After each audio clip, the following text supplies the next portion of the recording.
Agama sebagai jalan, Tuhan sebagai tujuan. Lakum dinukum waliyadin, tidak ada pemaksaan di situ. Yang dikedepankan adalah perdamaian. Nah, sekarang yang jadi pertanyaan adalah bagaimana kita menyikapi perbedaan? Menyikapi perbedaan adalah dengan kedewasaan berpikir, dengan kesadaran tentu saja. Kan kalau kita udah lepas dari level orang menjadi manusia, yang dilihat kan bukan kemasannya lagi, tetapi isinya. Mau dia kemasannya seperti apa, tetapi isinya tetap datang dari sumber yang sama gitu kira-kira. Supaya nanti kita bisa sama-sama saling berdamai. Nah, historical of religion misalnya.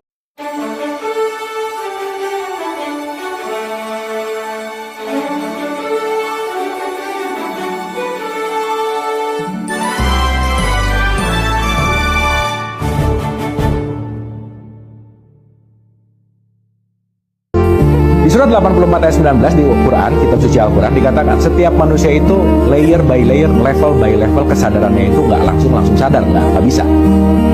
Karena gimana saya mau ke S2 kalau S1-nya belum? Gimana saya mau ngajarin kalkulus kalau dia belum lulus TK, SD, SMP, SMA? Anak TK dikasih kalkulus pasti pusing, gitu kira-kira. Maka setiap level dalam kehidupan ini, ya balik lagi, semuanya beragam gitu.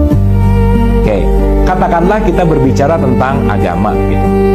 Sehingga nanti kita akan mengerti supaya kita tidak mendikotomikan, merasa saya lebih baik dan seterusnya. Karena kenapa?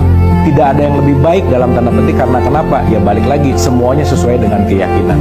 Maka kalau ada pertanyaan, agama yang terbaik apa sih? Agamamu. Udah selesai. Gitu ya. Karena setiap orang punya keyakinannya masing-masing. Dan kita nggak bisa menjudge. Sekali lagi, sesama murid dilarang mengisi rapat temannya, itu yang paling penting. Oke, katakanlah begini. Kita bicara agama besar aja di Indonesia misalnya. Dari mulai Hindu, Buddha, Kristen, sampai Islam gitu misalnya. Ini kan periodiknya juga hadir berdasarkan peradaban manusia gitu. Gitu ya. Maka Musa dulu, baru Isa, baru Nabi Muhammad gitu misalnya. Maka Nabi Muhammad itu disimpan di penghujung. Karena berarti zamannya Musa punya level tertentu, zamannya Isa punya level tertentu, zamannya Nabi Muhammad punya level tertentu. Dan setiap itu semua pasti melakukan satu perbaikan, improvement, udah pasti. Dari peradaban konteksnya, dari tingkat Hindu ke Buddha, ke Kristen, ke Islam, let's say kurang lebih seperti itu. Oke, sekali lagi, ini hanya mau menambahkan, mewarnai pengayaan tentang kesadaran, mudah-mudahan bisa diterima dengan keluasan berpikir. Saya akan menganalogikan ini sebagai pertumbuhan, gitu ya. Makanya supaya kita nggak ngomonginnya lebih baik, lebih buruk, bukan itu poinnya. Tetapi pertumbuhan, growth system. Saya kasih contoh. Kalau kita melihat Hindu itu sebagai tanah, oke, di mana nanti akan tumbuh padi, dan padi itu berproses menjadi beras. Dan beras itu diproses lagi menjadi nasi gitu kira-kira. Tetapi mari kita sama-sama sadari, nggak mungkin nasi itu ada kalau nggak ada tanah gitu kira-kira. Karena semakin naik di sini semakin menjadi progressing yang terus growth, menjadi transformasi dan seterusnya. Maka ketika end produknya adalah nasi, ya sama juga ya. Kalau dalam konteks Islam ada Islam mazhab apa dan lain-lain. Ada nasi goreng, ada nasi merah, ada nasi apapun macam-macam gitu kira-kira. Tetapi intinya mari kita sama-sama sadari bahwa itu bahan bakunya adalah nasi. Dan nasi nggak bisa ada kalau nggak ada beras, beras nggak bisa ada kalau nggak ada padi, padi nggak bisa ada kalau nggak ada tanah. Kita bisa terpecah belah karena perbedaan agama misalkan. Tetapi kita lupa bahwa setiap orang punya hak dan keyakinannya masing-masing untuk memeluk agamanya. Karena kenapa? Sekali lagi, agama hanyalah sebagai jalan.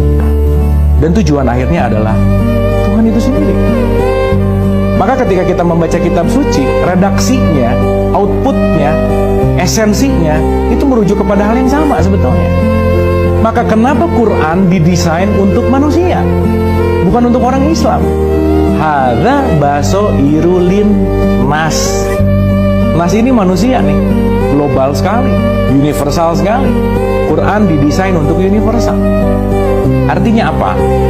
Semakin kita naik tingkat, semakin kita ke level yang lebih tinggi, semakin masuk ke dalam konteks yang namanya universal.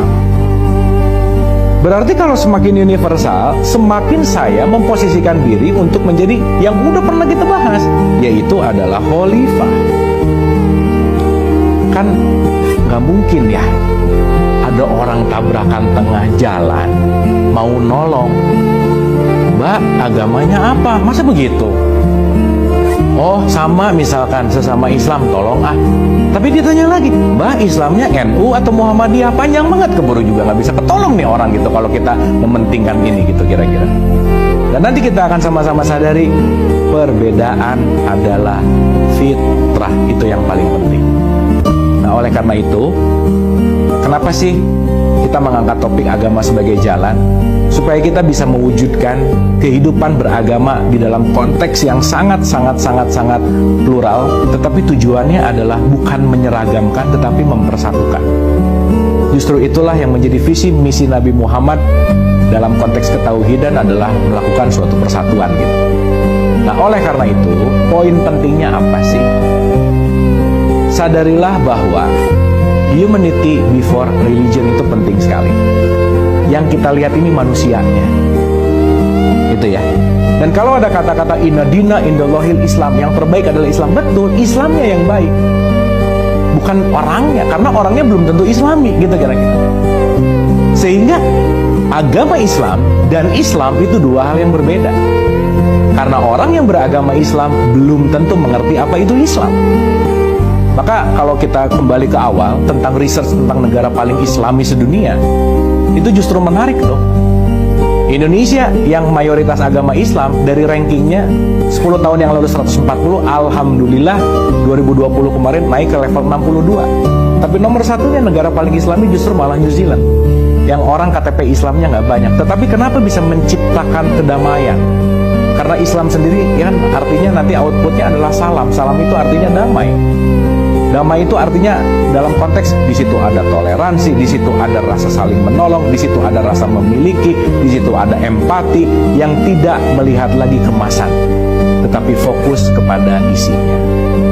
Oleh karena itu, yuk kita juga semakin belajar bahwa outputnya itu bukan masalah kemasannya apa, tapi apa yang kita yakini sekarang, mari kita tekun di situ sebagai jalan.